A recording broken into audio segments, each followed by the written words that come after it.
नमस्कार दोस्तों, स्वागत है आप सभी का आपके अपने प्रिय चैनल महायोग टीवी में। भक्तों, महाशिवरात्रि है मेरे महादेव, हर मनोकामना इच्छा पूरी करना है। देवों के देव है महादेव। इस वीडियो के देखने वाले व्यक्ति के जीवन में कभी दुख मत आने देना एवं इस वीडियो को देखने वाले के जीवन में हमेशा ही सुख, समृद्धि एवं धन दौलत से परिपूर्ण रखना। माताएं एवं बहनों, शिवरात्रि के दिन शिवलिंग पर यह खास चीज जरूर चढ़ा देना, आपका दुर्भाग्य सौभाग्य में बदल जाएगा। भक्तों, माताएं एवं बहनों, आप सभी को हम बता दें कि हमारी जो माताएं होती है, बहनें होती हैं, इस दिन यानी कि महाशिवरात्रि के दिन कुछ ऐसे कार्य होते हैं जो भूलकर भी माताएं एवं बहनों को नहीं करनी चाहिए। साथ में हम आपको बताएंगे कि शिवलिंग से एक खास चीज आपको उठा कर लिया आना है, यानी कि शिवरात्रि के दिन एक खास चीज होती है जो आपको शिवलिंग से उठाकर ले आना है। अगर वह चीज अगर आप उठाकर ले आती है तो मन कर चलिए, आपको लाभ ही लाभ देखने को मिलता है। भगवान शिव आप पर प्रसन्न हो जाते हैं, हर मनोकामना इच्छा पूरी हो जाती है। भक्तों, ये इतनी खास चीज होती है, इतनी दुर्लभ चीज होती है कि आप अपने जीवन में इस चीज से हर मनोकामना इच्छा पूर्ण कर सकते हैं। स्वयं महादेव हमसे प्रसन्न हो जाते हैं। और भक्तों, इसलिए आप सभी से हाथ जोड़कर निवेदन है, महादेव की इस वीडियो को बीच में छोड़कर मत जाना, क्योंकि भक्तों अगर आप इस वीडियो को छोड़कर जाएंगे तो समझ लीजिए आप महादेव की वीडियो को ठुकरा रहे हैं, यानी कि आप स्वयं देवों के देव महादेव को ठुकरा रहे हैं।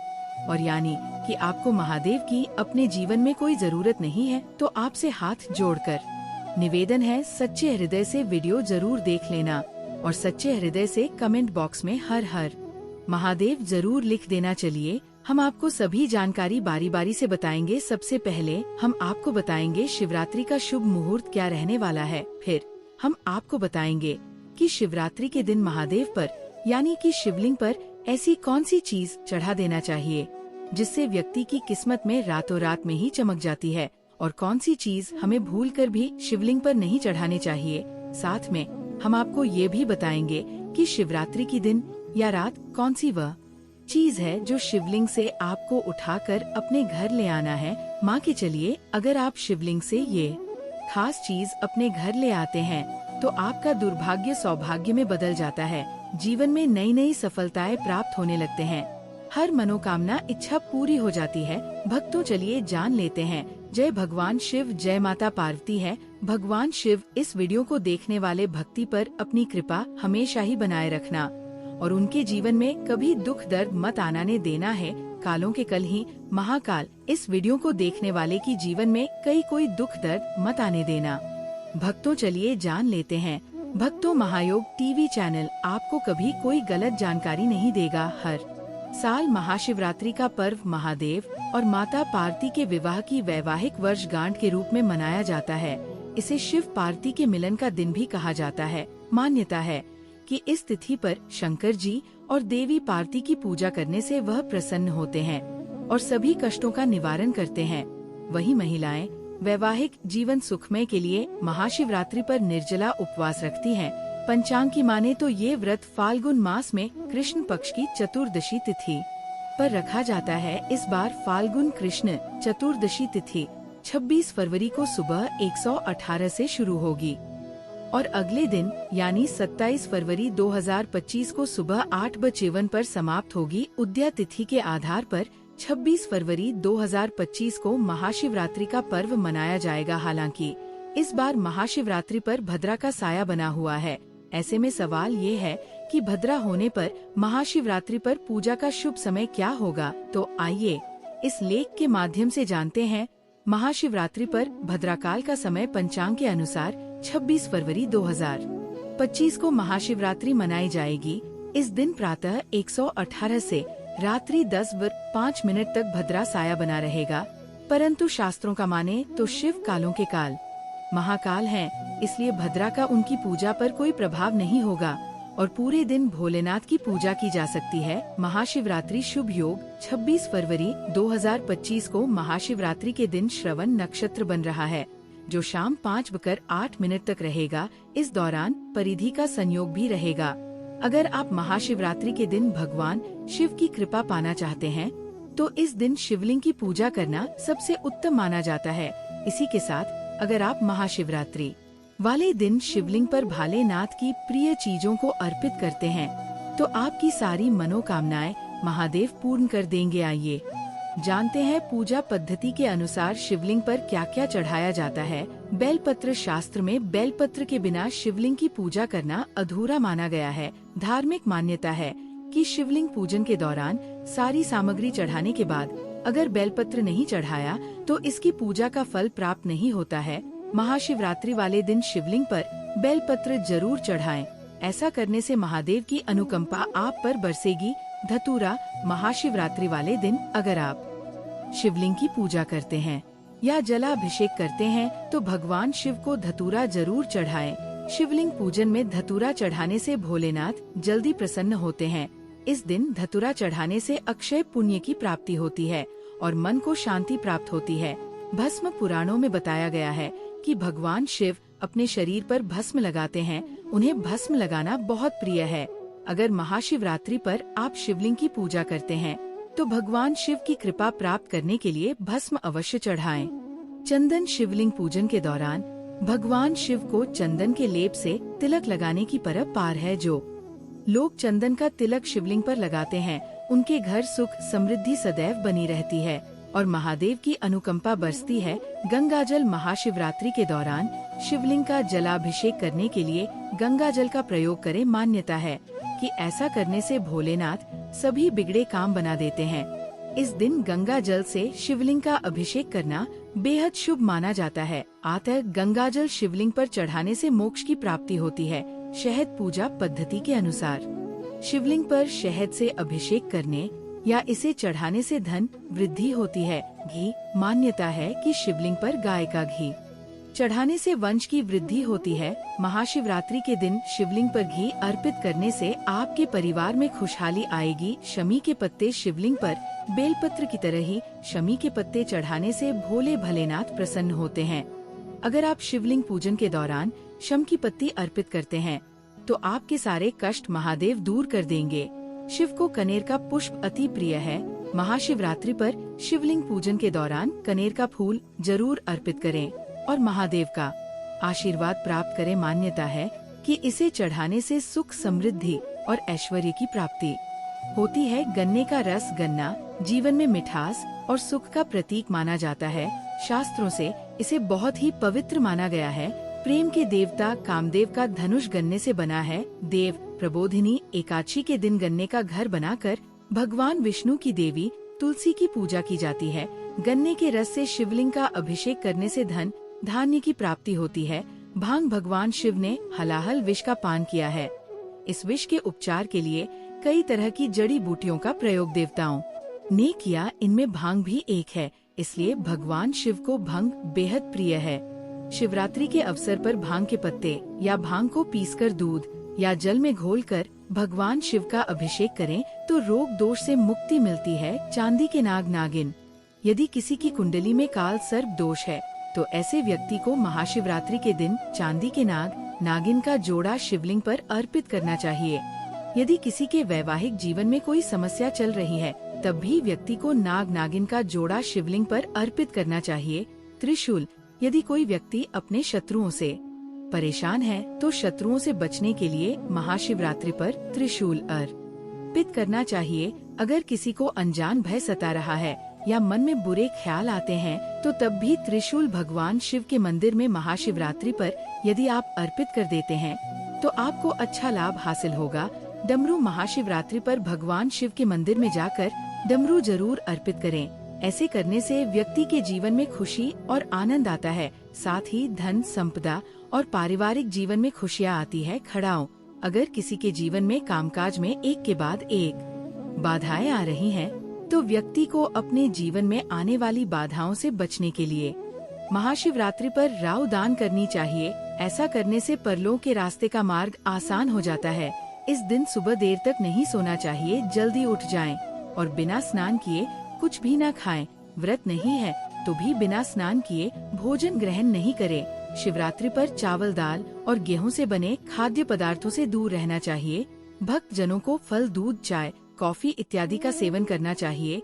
शिवरात्रि के दिन भगवान शिव को यदि प्रसन्न करना चाहते हैं तो इस दिन काले रंग के कपड़े न पहने। ऐसी मान्यता है कि भक्त जन को शिवलिंग पर चढ़ाए जाने वाले प्रसाद को ग्रहण नहीं करना चाहिए, क्योंकि इससे दुर्भाग्य आता है। ऐसा करने से धन हानि और बीमारियां भी हो सकती हैं। ऐसा कहा जाता है कि शिवरात्रि पर भक्तों को सोने के बजाय जागरण करना चाहिए। रात्रि जागरण के समय भगवान शिव के भजनों और आरती गाना चाहिए। व्रत को अगली सुबह स्नान के बाद प्रसाद ग्रहण करके और भगवान शिव को तिलक लगाकर तोड़ा जा सकता है। यह चीजें नहीं चढ़ाएं। शिवलिंग पर कभी भी तुलसी की पत्ती नहीं चढ़ाए। शिवलिंग पर दूध चढ़ाने से पहले ये ध्यान रखें कि पाषचूर्लिन या कांसे का बना हो। अभिषेक के लिए कभी भी स्टील प्लास्टिक के बर्तनों का प्रयोग न करें। सबसे जरूरी और ध्यान में रखने की बात है कि अगर शिवरात्रि का उपवास रख रहे हैं तो आपको सुबह जल्दी उठकर स्नान कर लेना चाहिए और गर्म पानी से शरीर की सारी अशुद्धि दूर करनी चाहिए। नए वस्त्र पहनना जरूरी नहीं है, लेकिन साफ सुथरे कपड़े ही पहने। भगवान शिव को भूलकर भी केतकी और चंपा फूल नहीं चढ़ाएं। ऐसा कहा जाता है कि इन फूलों को भगवान शिव ने शापित किया था। केतकी का फूल सफेद होने के बावजूद भोलेनाथ की पूजा में नहीं चढ़ाना चाहिए। सामान्यत शिवरात्रि का व्रत सुबह शुरू होता है और अगली सुबह तक रहता है। व्रती को फल और दूध ग्रहण करना चाहिए। हालांकि सूर्यास्त के बाद आपको कुछ नहीं खाना चाहिए। भगवान शिव की पूजा में भूलकर भी टूटे हुए चावल नहीं चढ़ाया जाना चाहिए। अक्षत का मतलब होता है अटूट चावल। ये पूर्णता का प्रतीक है, इसलिए शिव जी को अक्षत चढ़ाते समय ये देख लें कि चावल टूटे हुए तो नहीं है। शिवलिंग पर सबसे पहले पंचामृत चढ़ाना चाहिए। पंचामृत यानी दूध, गंगाजल, केसर, शहद और जल से बना हुआ मिश्रण जो लोग 4 प्रहर की पूजा करते हैं। उन्हें पहले प्रहर का अभिषेक जल, दूसरे प्रहर का अभिषेक दही, तीसरे प्रहर का अभिषेक घी और चौथे प्रहर का अभिषेक शहद से करना चाहिए। शिवरात्रि पर 3 पत्रों वाला बेलपत्र शिव को अर्पित करें और डंठल चढ़ाते समय आपकी तरफ हो। टूटे हुए या कटे फटे बेलपत्र नहीं चढ़ाना चाहिए। भगवान शिव को दूध, गुलाब जल, चंदन, दही, शहद, घी, चीनी और जल का प्रयोग करते हुए तिलक लगाएं। भोलेनाथ को वैसे तो कई फल अर्पित किए जा सकते हैं, लेकिन शिवरात्रि पर बेर जरूर अर्पित करें, क्योंकि बेर को चिरकाल का प्रतीक माना जाता है। ऐसी मान्यता है कि शिवलिंग या भगवान शिव की मूर्ति पर केवल सफेद रंग के ही फूल ही चढ़ाने चाहिए, क्योंकि भोलेनाथ को सफेद रंग के ही फूल प्रिय है। शिवरात्रि पर भोलेनाथ को प्रसन्न करने के लिए चंदन का टीका लगा सकते हैं। शिवलिंग पर कभी भी कुमकुम का तिलक न लगाएं। हालांकि भक्त जन मां पार्वती और भगवान गणेश की मूर्ति पर कुमकुम का टीका लगा सकते हैं। इस अवसर पर लोग व्रत रखते हैं और शिव गौरी की पूजा करते हैं। ऐसी मान्यता है कि महाशिवरात्रि के दिन भगवान भोलेनाथ पृथ्वी पर मौजूद सभी शिवलिंग में विराजमान होते हैं। इसलिए महाशिवरात्रि के दिन की गई शिव उपासना से कई गुना अधिक फल प्राप्त होता है। वहीं यदि आप शिव शंकर की विशेष कृपा प्राप्त करना चाहते हैं तो महाशिवरात्रि के दिन कुछ चीजें घर ले आएं। इन चीजों को महाशिवरात्रि के दिन घर ले आने से हर समस्या का निवारण होता है और शिव शंभू भी प्रसन्न होते हैं। चलिए जानते हैं उन चीजों के बारे में। भक्तों, महाशिवरात्रि के दिन कुछ ऐसे कार्य है जो आपको जरूर ही कर लेनी चाहिए। उसके बाद हम आपको बताएंगे कि वह कौन सी ऐसी चीज है जो आपको शिवलिंग से जरूर उठा ले आना चाहिए। भक्तों, चलिए जान लेते हैं। महाशिवरात्रि के इस पावन अवसर पर लोग विशेष पूजा अर्चना और व्रत करके भगवान शिव की कृपा प्राप्त करते हैं। ऐसी मान्यता है कि महाशिवरात्रि के दिन कुछ विशेष उपाय करने से महादेव की असीम कृपा प्राप्त होती है और सभी मनोकामनाएं पूरी होती हैं। महाशिवरात्रि पर करें ये लाभकारी उपाय। महाशिवरात्रि के दिन कुछ विशेष उपाय करने से भोलेनाथ कृपा प्राप्त होती है और जीवन की कई समस्याओं से छुटकारा मिलता है।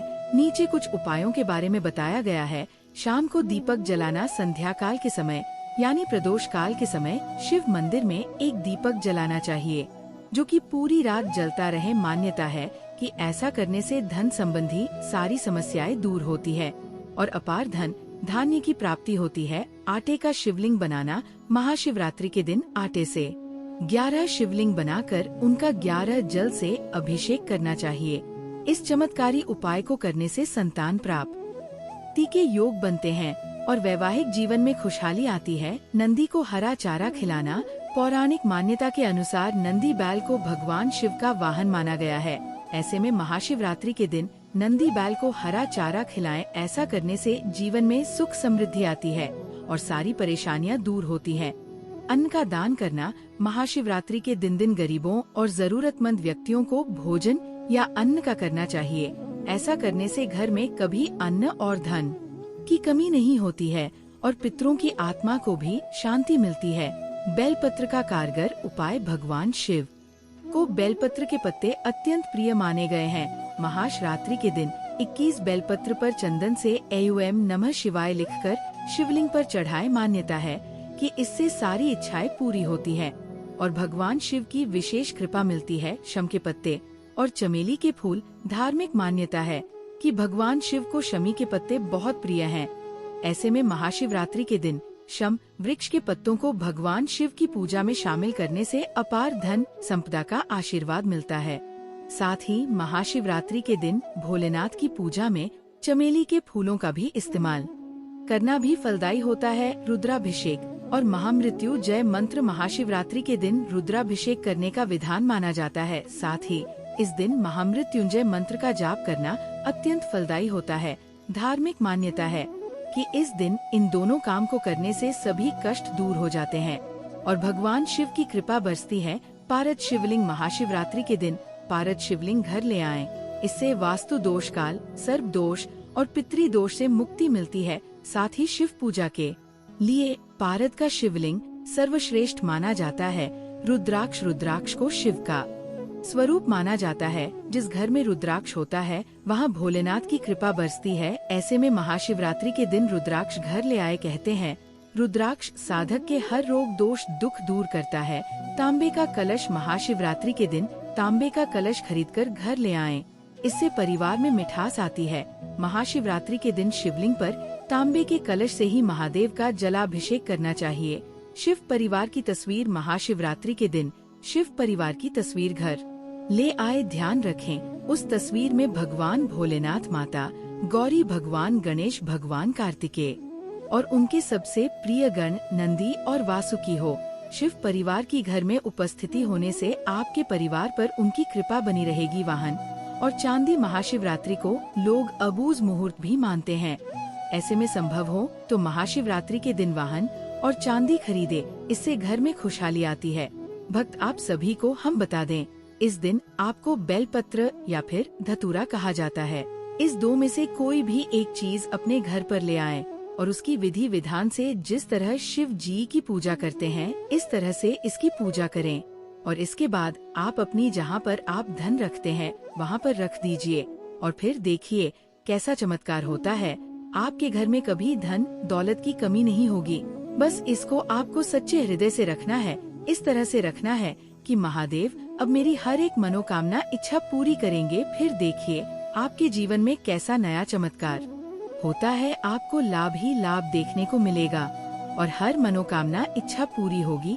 अब तो चलिए अब हम आपको बता देते हैं कि नींबू पानी से करें दिन की शुरुआत। सुबह सुबह जब उठे तो दिन की शुरुआत नींबू पानी पीने से करें। अगर नींबू पानी ना पीना हो तो आप सुबह सबसे पहले गुनगुना पानी पी सकते हैं।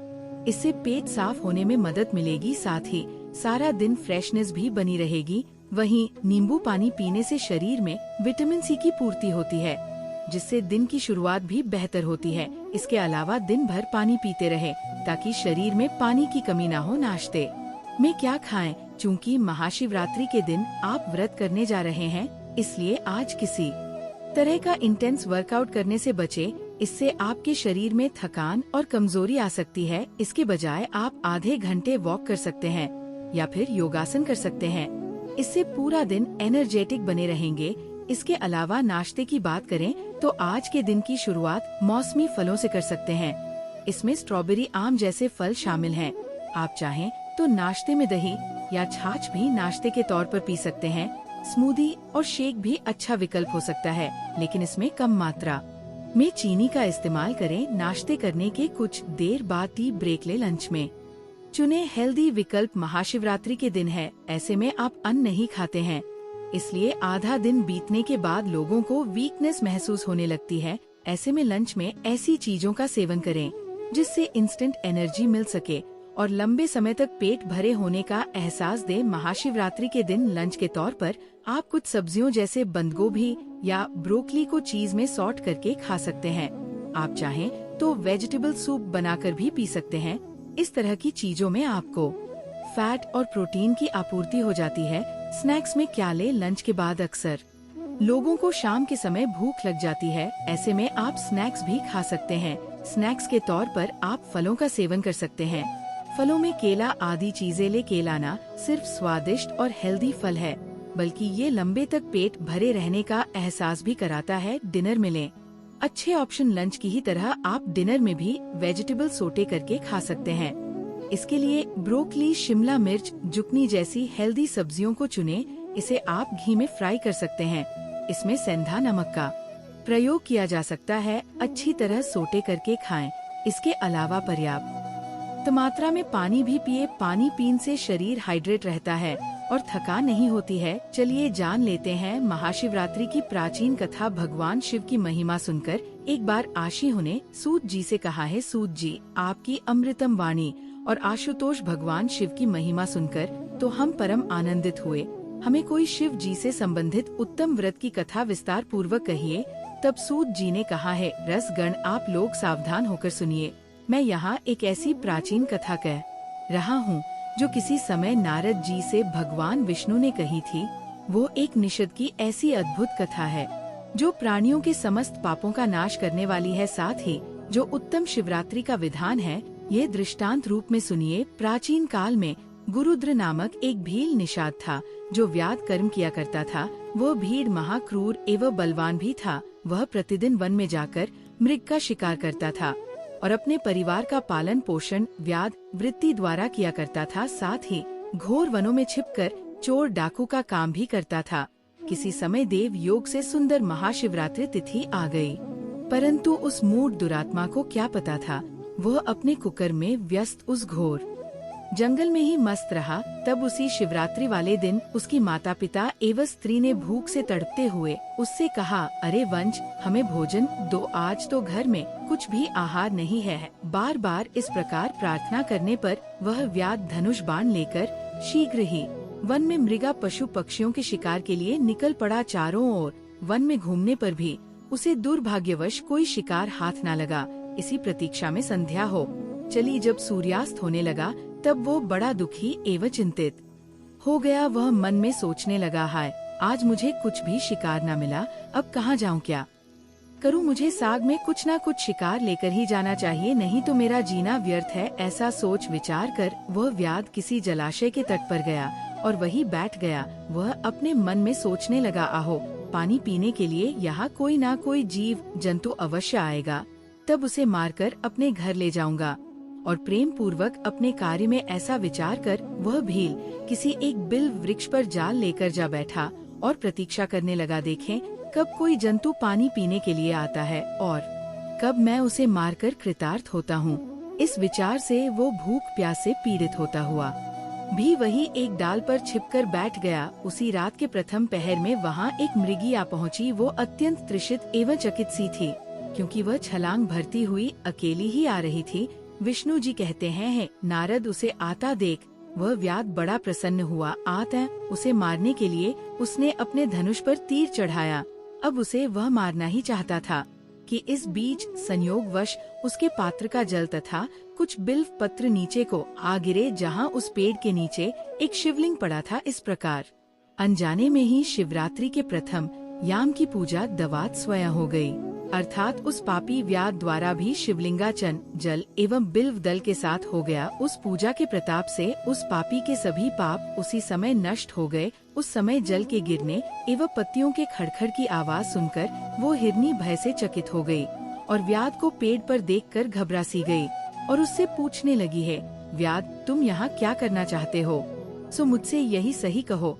तब हिरनी की बात सुनकर व्याध कहने लगा, मेरा परिवार भूख से तड़प रहा है, इसलिए तुझे मारकर उन्हें संतुष्ट करूंगा।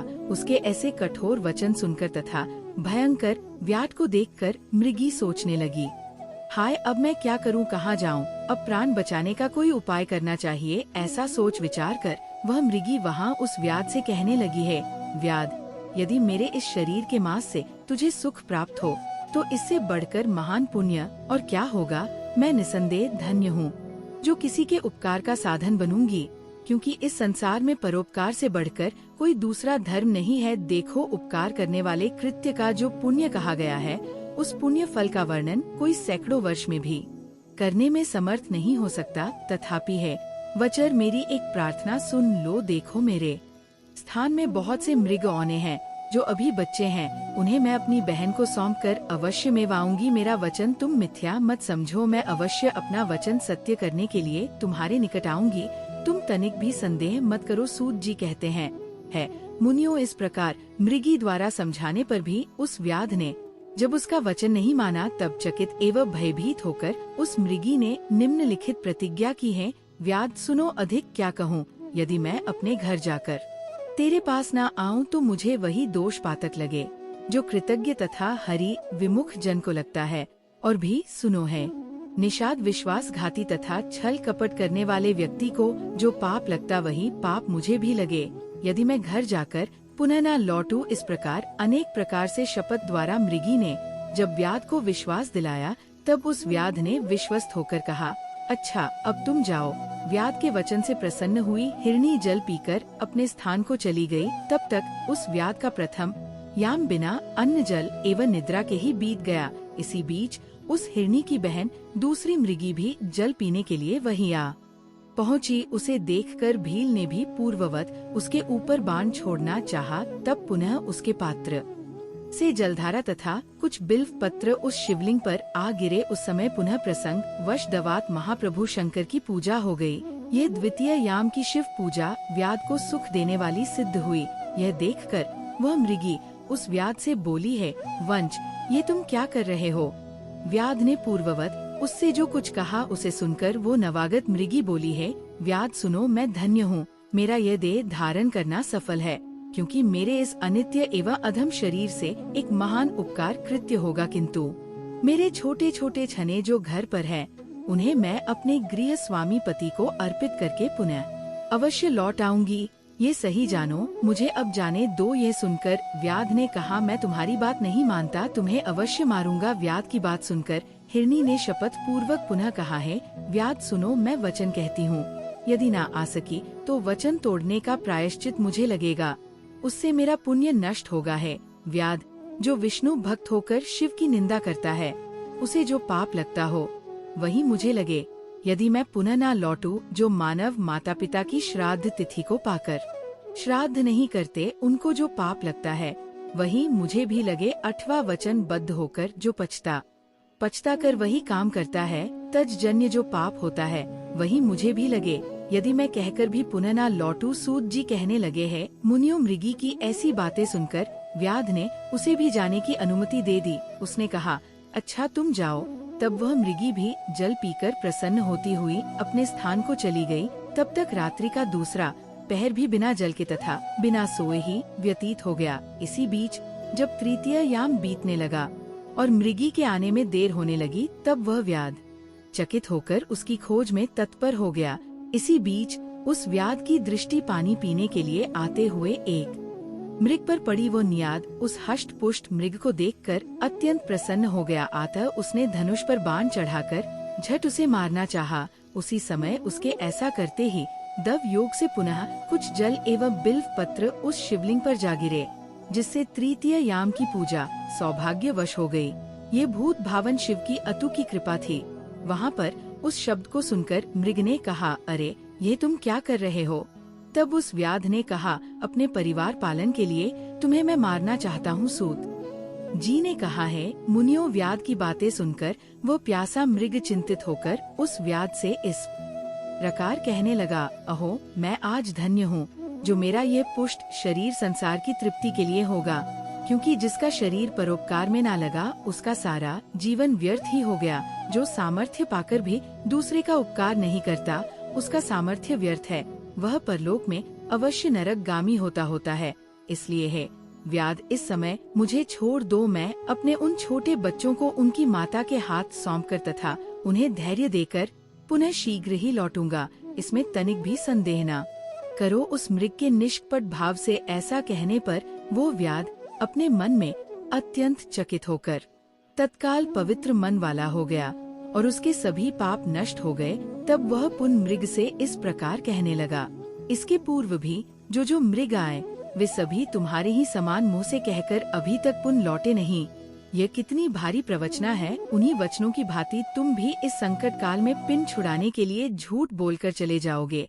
तब हे मृग, भला तुम ही बताओ मेरी आजीविका कैसे चलेगी, क्योंकि मेरे कुटुंब भी भूख प्यास से घर पर तड़पते होंगे, तब मैं कैसे विश्वास करूं। ये सुनकर मृग ने कहा है, वंश सुनो, मैं सत्य कहता हूँ, मिथ्यावादी नहीं हूँ। देखो है व्याध, है समस्त ब्रह्मांड सत्य के बल पर ही टिके हैं, क्योंकि इस संसार में जिसकी वाणी मिथ्या होती है उसके सभी पुण्य तत्काल क्षीण हो जाते हैं।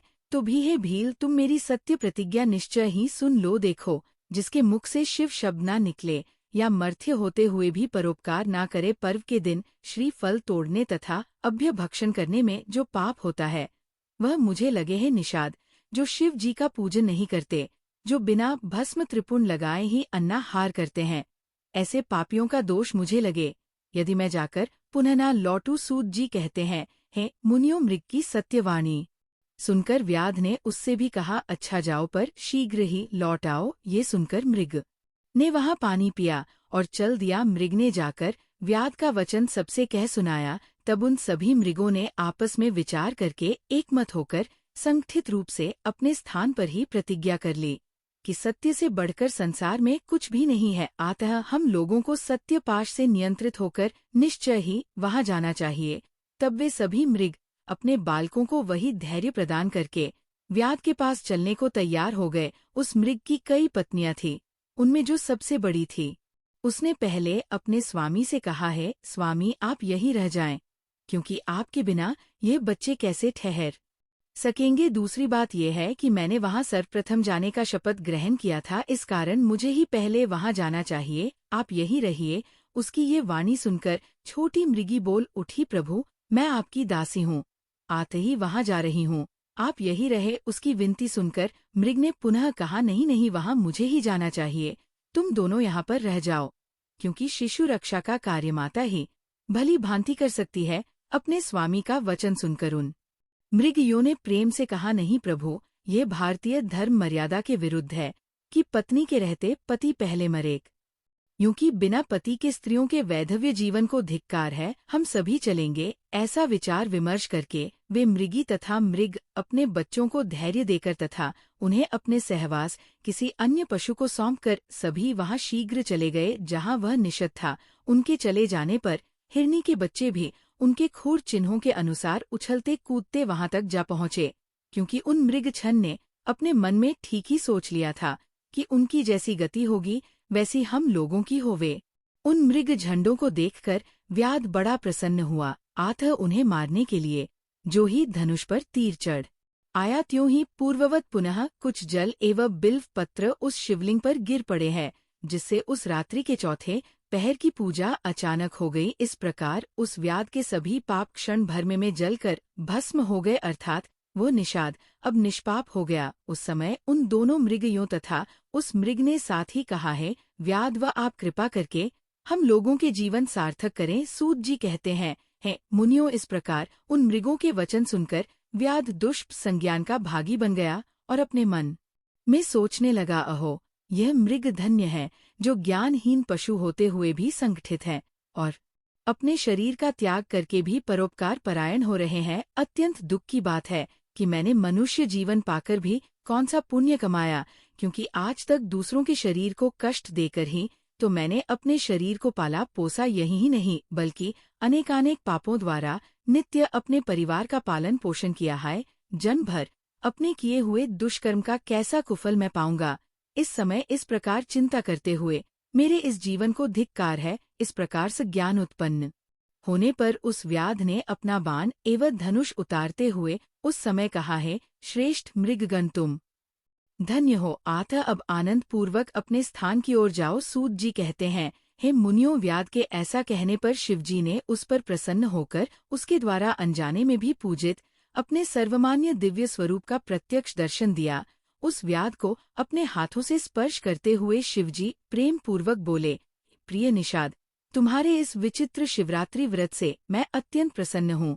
आतः कोई वर मांगो। उस समय वह व्याध भी साक्षात शिव के दर्शन से तत्काल मुक्त हो गया और मैं सब कुछ पा गया, ऐसा कहते हुए शिवजी के आगे उनके चरणों पर गिर गया। तब शिवजी ने भी अत्यंत प्रसन्न होकर गुह नाम प्रदान करते हुए उसे कृपा दृष्टि से देखते हुए अनेक उत्तम वरदान दिए। शिवजी ने कहा, है निषाद राज, सुनो, आज से तुम श्रृंगवेरपुर में जाकर उसे अपनी राजधानी बनाओ और अनेक प्रकार के दिव्य यथेष्ट दुर्लभ भोगों का उपभोग करो। देखो है निषाद, निर्विघ्न वंश वृद्धि देवताओं द्वारा भी प्रशंसक से पवित्र तेरे घर में किसी समय श्री राम भी निश्चित ही आएंगे।